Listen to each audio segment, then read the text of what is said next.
이어서 5장 27절부터 32절 말씀 우리 교독하겠습니다.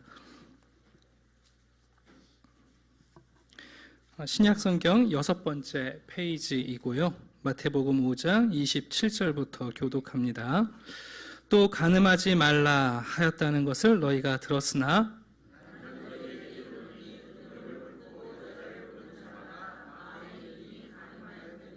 만일 내 오른 눈이 너로 실족하게 하거든 빼어내버리라. 내 백체 중 하나가 없어지고 온몸이 지옥에 던져지지 않는 것이 유익하며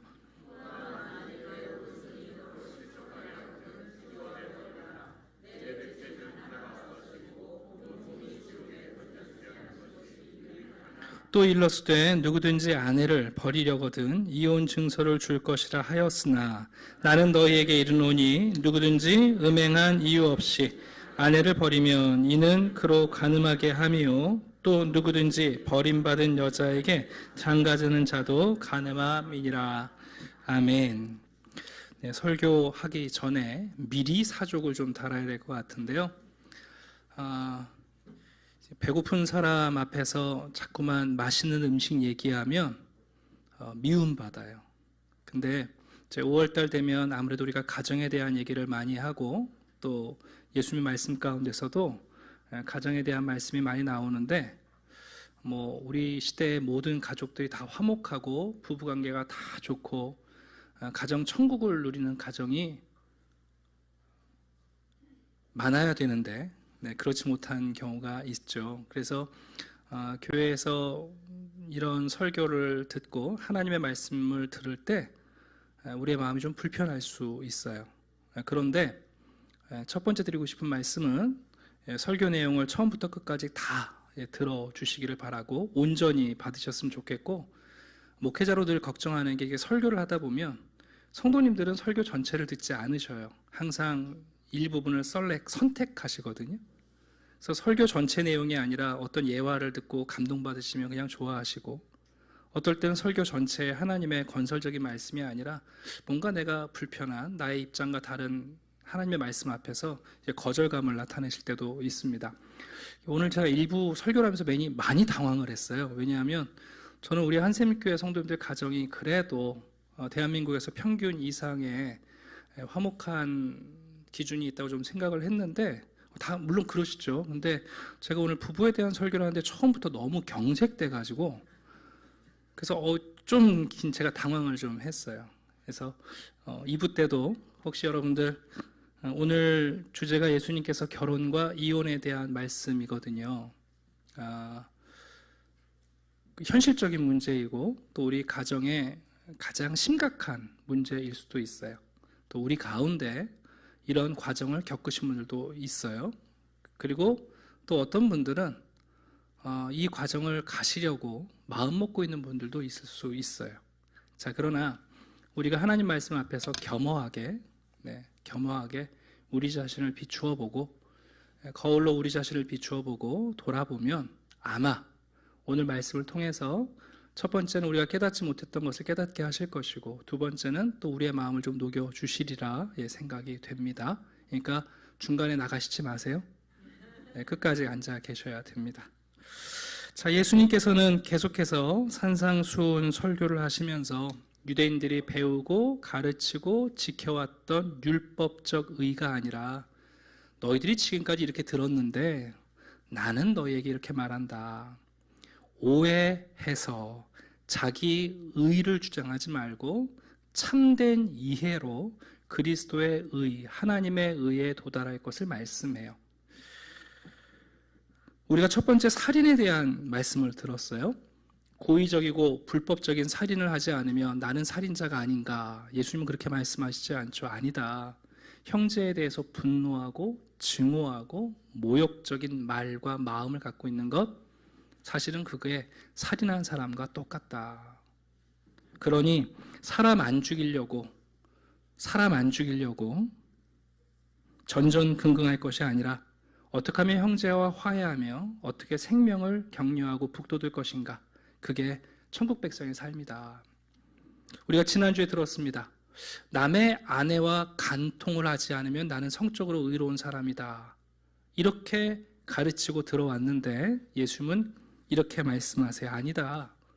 우리 마음에 이미 음욕이 있고 음욕을 품고 성적 대상으로 누군가를 바라보았다면 이미 그 사람은 간음한 사람이다. 그리고 한 걸음 더 나아가 그럼 나는 음욕의 죄를 짓지 않기 위해서 눈을 뽑고 손을 자르면 그런다고 우리 마음속에 있는 음욕이 사라지지 않는 것처럼 여러분 성적 타락에 대한 최대의 방어막은 하나님이 성과 더불어 주신 아니 성을 주시기 이전에 주신 결혼이란 하나님이 세우신 결혼 안에서 성을 잘 활용하는 것이야말로 사실은 그게 성적 의로움이다. 우리에게 말씀해 주셨어요. 그래서 지난주 말씀드렸죠. 성교육은 강조하고 성교육의 연령은 낮아지는데 정작 우리는 결혼에 대한 교육을 하지 않으면서 마치 성이 결혼이란 제도와 분리되어 있는 것처럼 우리가 인식하고 있단 말이에요.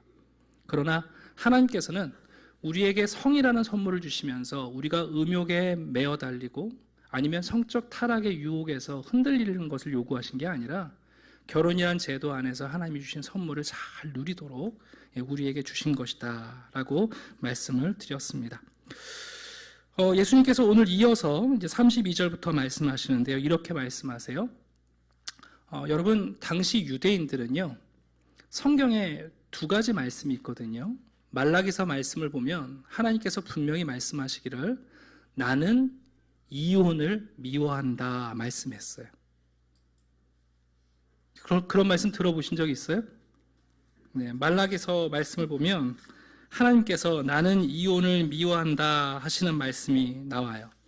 근데 유대인들은 그 말씀을 가르치지 않고 신명기 24절에 있는 말씀에만 관심을 가졌어요. 신명기 24장에는 모세가 이혼 증서를 주어서 아내를 내어보내라 라는 말씀이에요.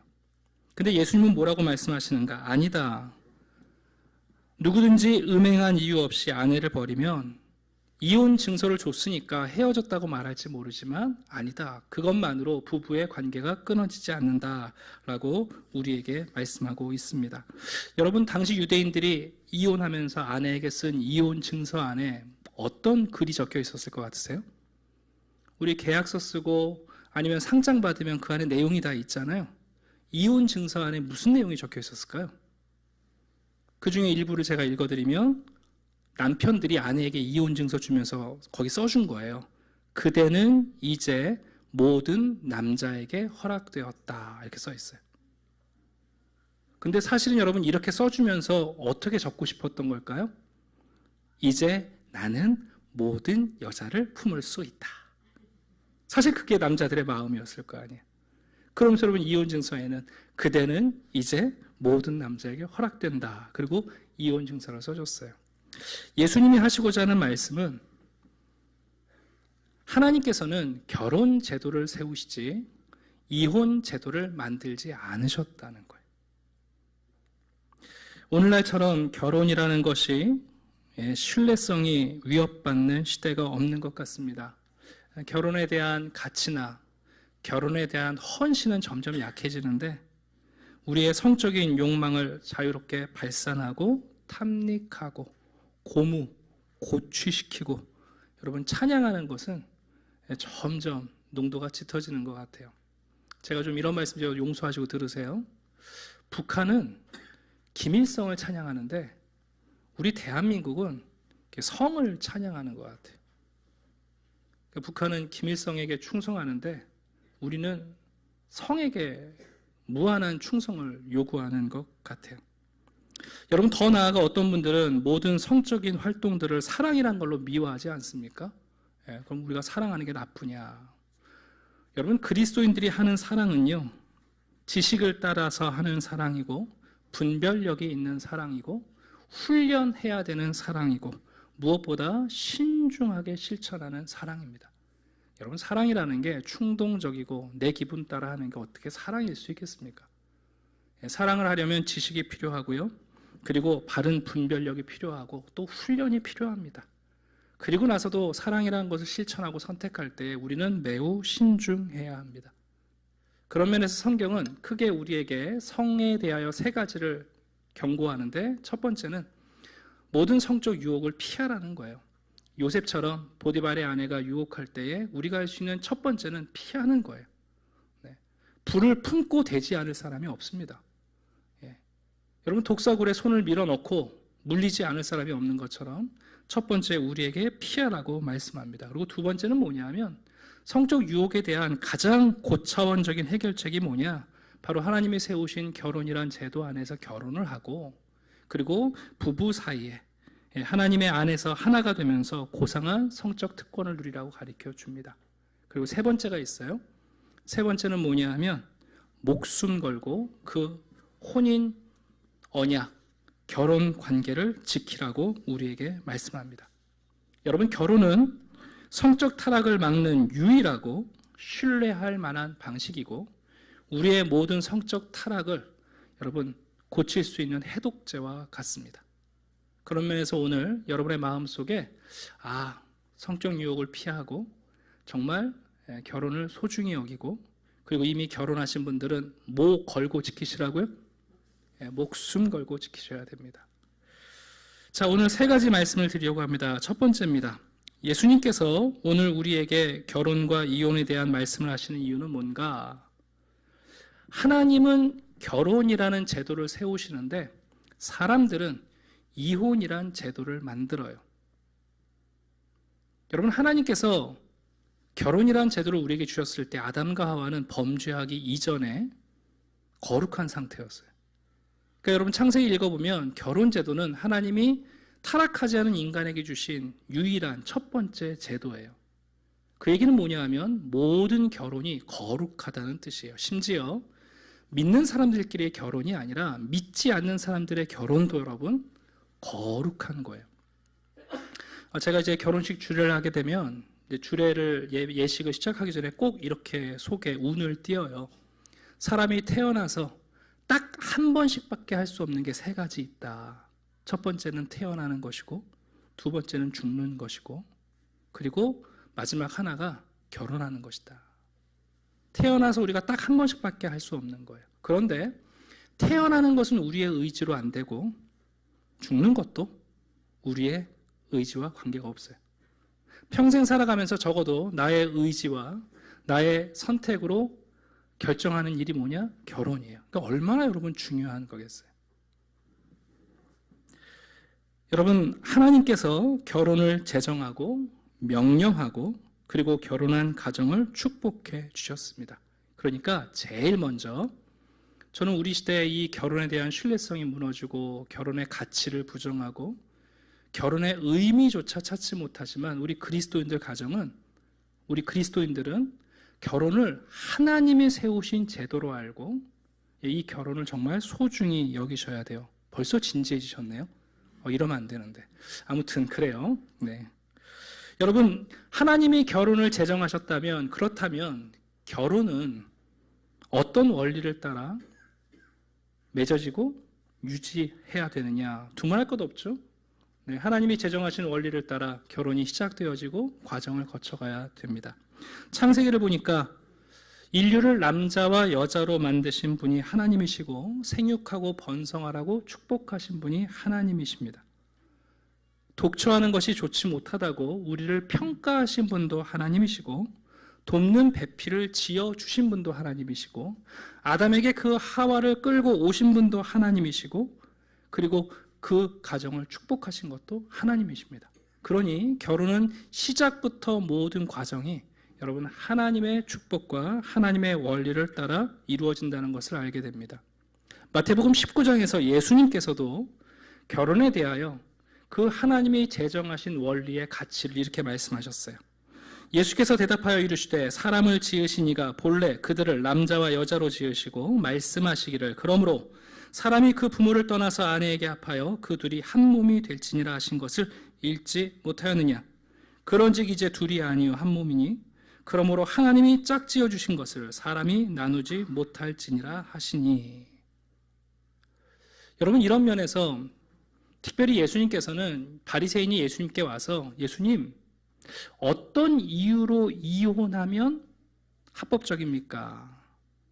어떤 조건일 경우 헤어지면 이거는 온당한 이혼입니까? 하고 질문을 했을 때 예수님은 거기에 답변하시지 않고 하나님께서는 이혼이란 제도를 만드시지 않고 결혼이란 제도를 만드셨고, 결혼이란 제도 안에서 부부는 한 몸이다. 솔로몬이 서로 내 아들이라고 다투는 아들을 데려왔을 때 잘라서 나눠 가져라 그럴 때 생모가 울며 양보했다면, 여러분, 부부가 한 몸이라면 어찌 부부를 가를 가능성과 생각을 가질 수 있느냐, 이 말씀이에요. 여러분, 결혼은 배타적인 선택으로 우리의 몸과 마음과 영혼이 하나 되는 겁니다. 제가 지난주에도 오후에 설교를 했는데, 오늘날 우리는 결혼에 대해 이상한 이상을 가지고 있어요. 결혼 그러면 성적 조화와 부조화에 대한 문제를 강조하고, 결혼 안에서 매우 낭만적이고 로맨스를 꿈꿔요. 그러니까 이 두 가지가 결혼 안에서 해결이 안 되면 결혼 잘못한 거고, 이 결혼을 엎어버리고 싶어 해요. 성적 조화와 부조화, 궁합이 맞냐 안 맞냐, 내가 기대하는 사랑과 로맨스가 이 부부관계에서 지금 해결이 되느냐 안 되느냐, 충족되느냐 안 되느냐, 여러분 이걸로 결혼을 판단합니다. 그러나 여러분, 결혼은 정말 하나님 우리에게 말씀하신 것처럼 몸이 하나가 되고 우리의 정신과 인격이 하나가 되고, 그리고 더 나아가 그리스도와 교회의 비밀을 깨달아가면서 우리의 영혼이 하나가 되는 정말 소중한 관계입니다. 결혼해서 몸이 하나가 되는 것, 여러분 중요합니다. 그러나 그것은 그렇게 오래가지 않습니다. 여기 다 결혼 20년, 30년 생활하신 분들 우리 다 알아요. 그건 여러분 그렇게 오래가지 않아요. 그나마 자녀를 키우면서 부모가 한 자녀를 동일하게 사랑하며 우리의 마음과 가치관과 생각이 조금씩 닮아가긴 해요. 양보해가면서. 그러나 진짜 중요한 것은 그리스도와의 교회를 깨달아가면서, 교회가 그리스도께 순종하듯 순종하는 것이 무엇인가, 그리스도가 목숨을 내어주시면서 사랑하신 그 사랑이 무엇인가. 여러분, 여기에 도달하기 전에는 부부는 참으로 영적으로 하나 되는 것은 너무 어려운 일입니다. 제가 지금까지 여기서 말씀드린 내용은 이미 여러분이 다 알고 계신 내용이에요. 모르시는 분 없어요. 제가 지금부터 드리는 내용을 잘 들어주세요. 문제는 뭐냐 하면, 오늘날 이 결혼을 우습게 여긴다는 거예요. 더군다나 남의 결혼이 아니라 자신이 결혼을 한 이 자신의 결혼을 우습게 여긴다는 거예요. 여러분 이상하지 않으세요? 사람들을 만나고 친구들을 만나서 대화하면서 자기의 결혼을 비하해요. 자기 결혼을 농담으로 만들어요. 여러분, 자기의 결혼을 우습게 여겨요. 심지어 자기의 결혼 생활에 자괴감을 가지고 있고요. 자기 스스로 자기 결혼을 저주합니다. 여러분, 이게 정상입니까? 여러분, 결혼이 이렇게 소중하고 중요한 것인데 오늘날 우리 스스로 자기의 결혼을 여러분 저주해요. 심지어 여러분 자녀들이요, 자기 부모의 결혼을 평가하고는 엄마 왜 저런 아빠랑 만났어 그래요. 여러분, 그런 말을 들으시면 가만 놔두십니까? 여러분, 그런 말을 듣고 여러분 자녀들을 가만 놔두시면 됩니까?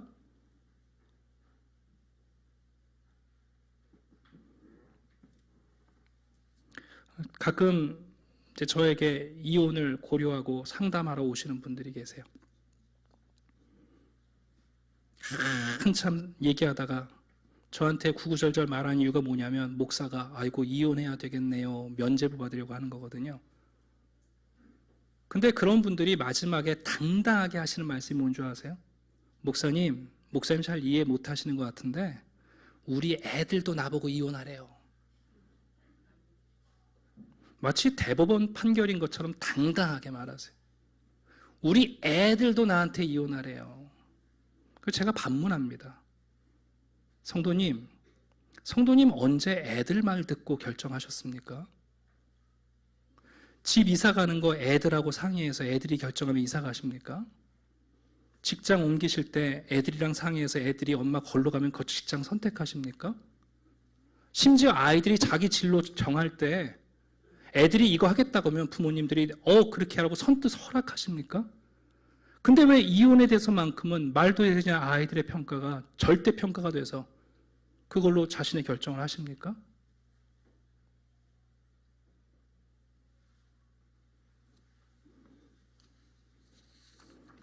여러분, 첫 번째 드리고 싶은 말씀이 있는데요. 여러분의 결혼을 저주하지 마세요. 여러분 자신의 결혼을 농담거리로 만들지 마세요. 차 마시고 식사하시면서 여러분의 부부의 삶을 그렇게 함부로 여러분 농담거리로 만들지 마세요. 더 나아가 타인의 결혼을 여러분 그렇게 비하하시면 안 돼요.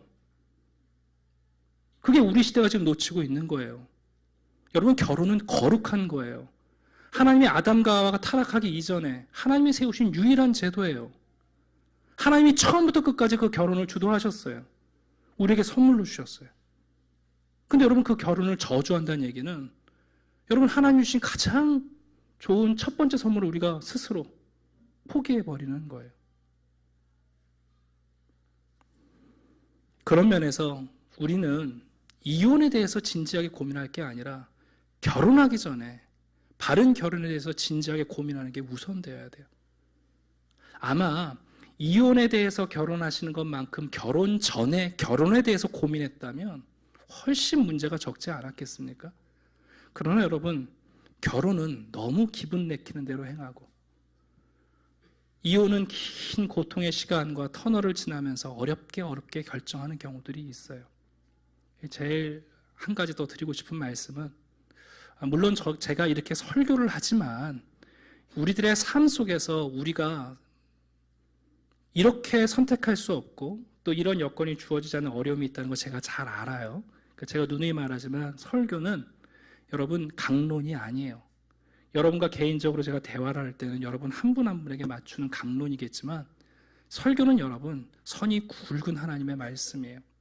제가 드리고 싶은 말씀은 우리가 믿지 않는 자와 결혼하는 것에 대해서 여러분 매우 신중하셔야 된다는 얘기예요. 여러분, 결혼이 이렇게 소중한 것이라면, 몸과 우리의 가치관과 인격과 영혼이 하나 되는 것이라면 우리가 믿지 않는 자와 결혼하는 것, 여러분 그렇게 쉽게 생각할 문제가 아니에요. 보통 젊은이들은 그러거든요. 아유, 결혼해서 제가 전도하면 되죠. 또 부모님들은 그래요. 얘가 교회는 안 다니는데 똑바르고 인격이 괜찮다고. 최후는 이런 얘기예요. 믿지는 않는데 제가 신앙생활하는 거 반대는 안 해요.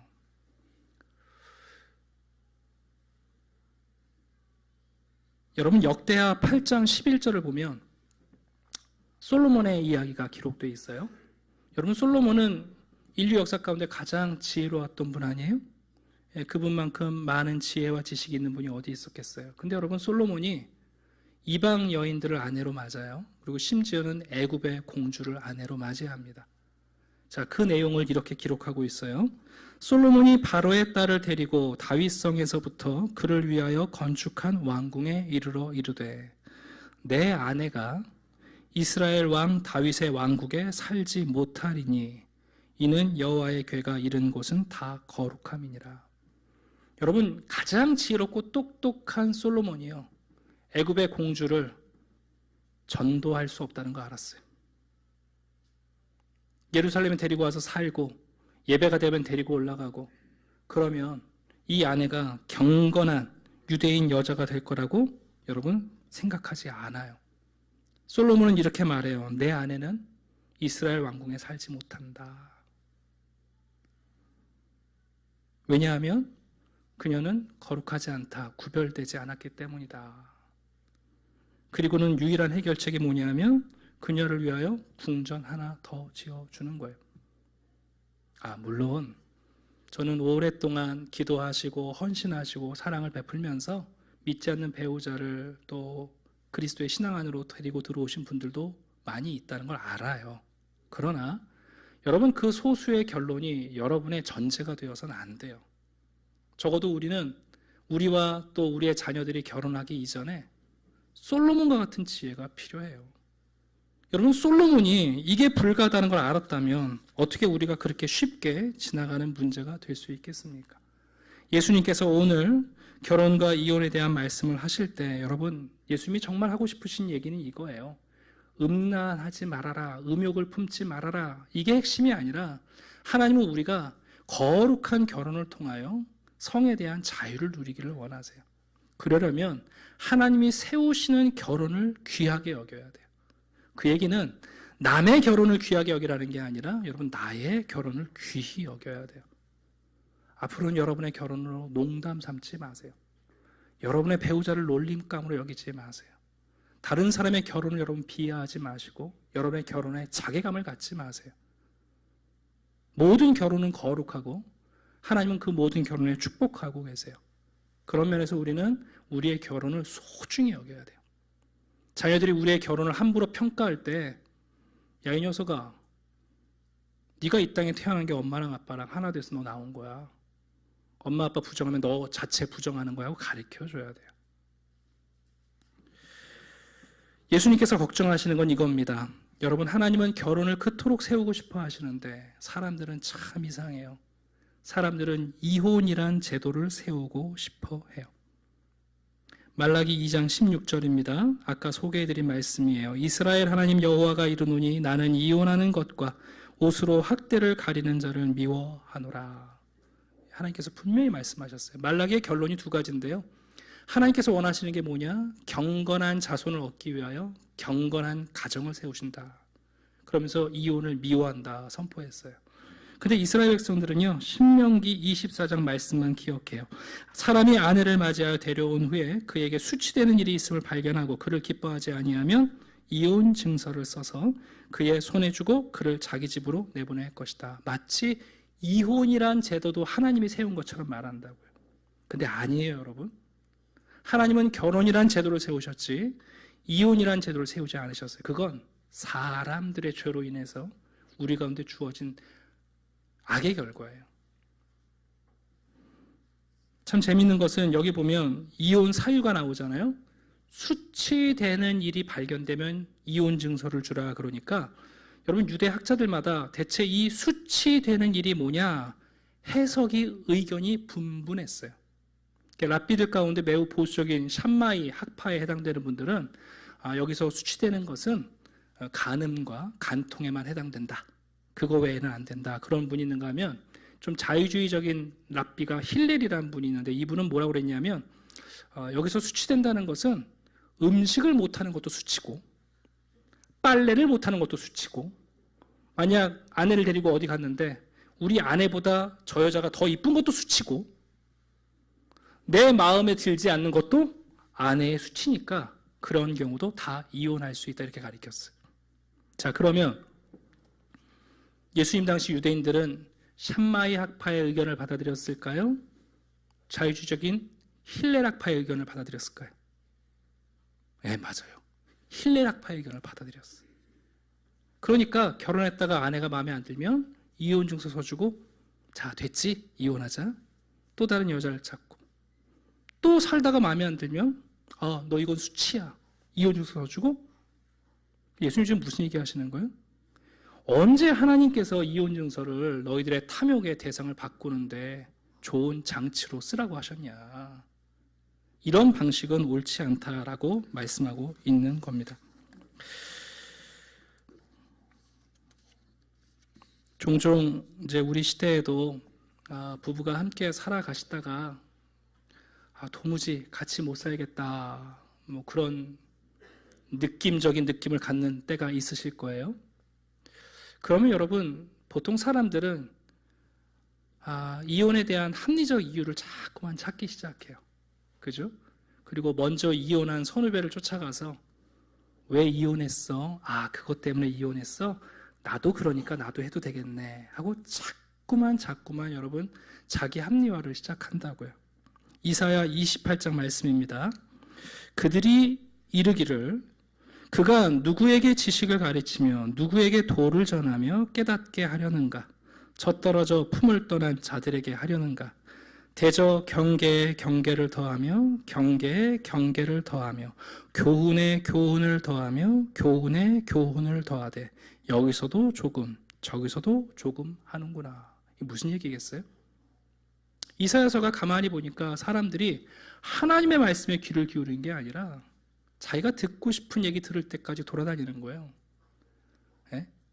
그 경계를 허물고 싶어서 이 사람한테 조금 듣고 저 사람한테 조금 듣고 이 사람한테 또 이런 얘기 듣고 저 사람 저런 얘기 들어가지고 그러니까 나는 이제 헤어져도 된다. 여러분 그때까지 가는 거예요.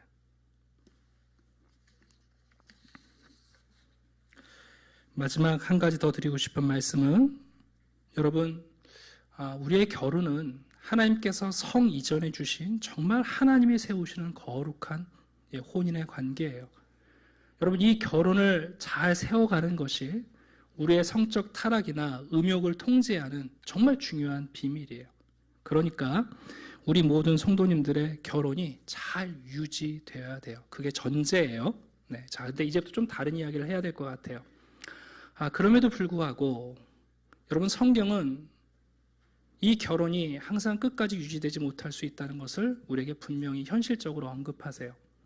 우리 장로교회 신앙고백서인 웨스터민스터 신앙고백은 제24장에 결혼과 이혼에 대한 신앙적 가르침을 이렇게 주고 있습니다. 한번 들어보세요. 약혼한 후에 범한 간음이 결혼 전에 발각되면 흠없는 측에서 그 약혼을 파약할 수 있다. 그리고 결혼한 후에도 간음한 일이 있을 경우에는 흠없는 측에서 이혼 소송을 할 수 있고 또 이혼한 후에는 다른 사람과 결혼할 수 있다. 범죄한 측은 흠없는 측에게 죽은 자와 같이 취급된다. 여기까지만 읽으면 그럼 상대가 간음을 하거나 간통을 행하면 이혼해도 되는구나 이렇게 생각하실 수 있죠. 그 다음을 읽어보세요. 인간의 부패성은 하나님이 짝지어 주신 부부의 이혼도 정당화하려고 한다. 그러나 이혼의 정당한 이유는 부부 중 한 사람이 간음한 경우와 또는 부부 중 한 사람이 고의적으로 자기 배필을 버릴 경우다. 여러분 이 중요해요. 자기 배필을 고의적으로 버릴 경우다. 이런 일은 교회나 행정부가 어떻게 화해시켜줄 도리가 없는 정도의 것이다. 이혼은 어떤 이유로든지 그 당사자들의 개인적 자유나 판단에 맡겨진 것이 아니다.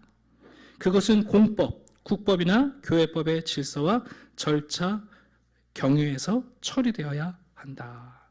그런 면에서 여러분 이혼은 하나님께서 마지막까지 우리로 하여금 주도적이 되지 말라고 가르쳐 주세요. 어떤 분이 그런 얘기 하시더라고요. 자기랑 배우자가 너무 안 맞아서 헤어졌대요. 네, 너무 안 맞아서. 제가 근데 듣다가 그런 얘기를 했어요. 그래도 중요한 거 두 가지는 마음이 맞으셨네요. 첫 번째는 결혼한 거하고 이혼한 거. 그렇게 안 맞는 사람인데 어떻게 결혼하고 이혼을 합의를 했나 모르겠어요. 제가 약간 우스갯소리 이런 말씀 드리는 것은 여러분 이혼이란 건 천국과 지옥이 이별하는 게 아니에요. 종종 그런 생각하거든요. 여러분 결혼하면 행복할 줄 알고 사셨잖아요. 근데 안 됐잖아요. 근데 어떻게 또 이혼하면 행복할 거라고 생각하세요? 대체 그 근자감은 뭐예요? 네? 그 근거 없는 자신감이 뭐냐고요. 결혼하면 행복할 줄 알았는데 결혼해보니까 안 되셨잖아요. 근데 이제는 이혼하면 행복할 거라고 생각하는 대체 그 근거 없는 자신감이 뭐냐고요. 못 알아들으셨어요? 결혼하면 행복할 줄 알고 하셨는데 행복하지 않아요. 근데 어떻게 여러분 이혼하면 행복할 거라고 대체 어떻게 이렇게 자신하시냐고요.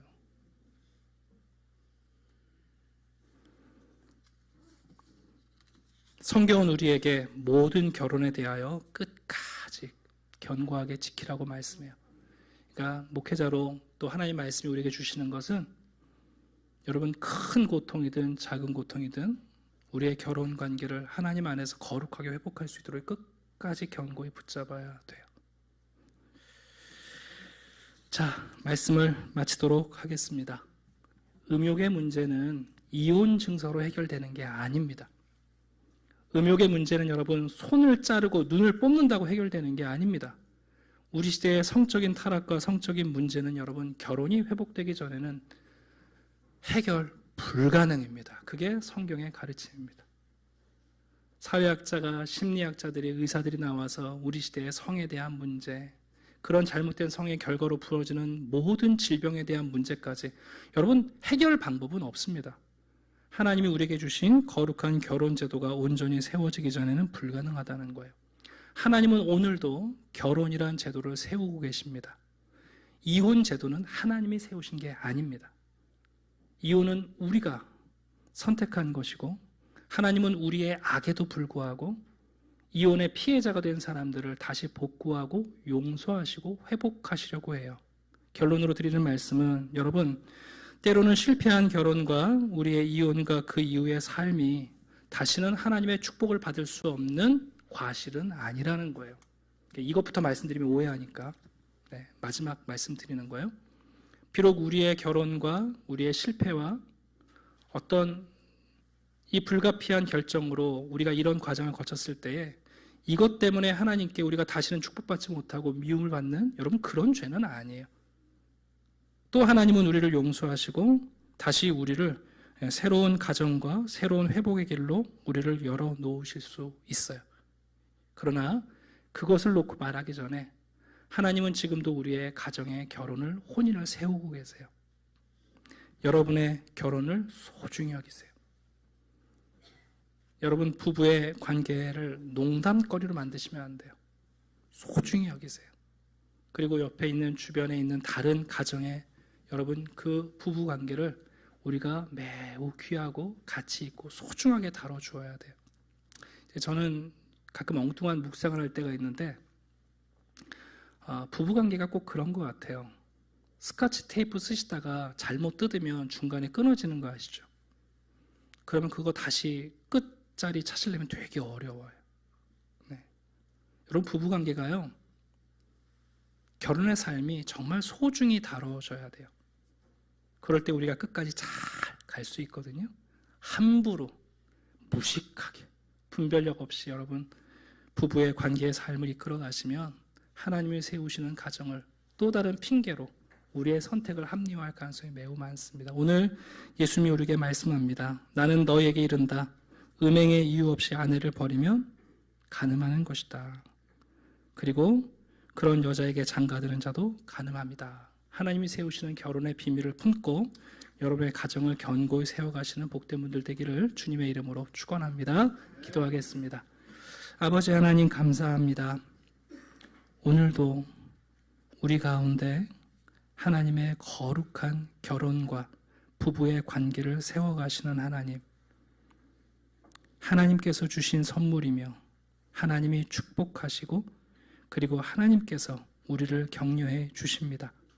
몸이 하나 된 부부에게는 그 가치관과 정신과 마음이 하나 되게 하시고, 더 나아가 우리의 영혼이 그리스도와 교회의 비밀을 깨달아가며 부부가 한 인격 안에 움직일 수 있도록 은혜를 베풀어 주시옵소서. 우리의 부부의 관계를 귀히 여기고 또 다른 이들의 부부의 관계를 소중히 여김으로 우리 가운데 있는 유혹도, 그리고 우리 가운데 있었던 실패도, 그리고 앞으로 있을 우리의 잘못된 선택도 이기게 하시고 극복하게 도와주시옵소서. 감사드리며 예수 그리스도 이름으로 기도드립니다. 아멘.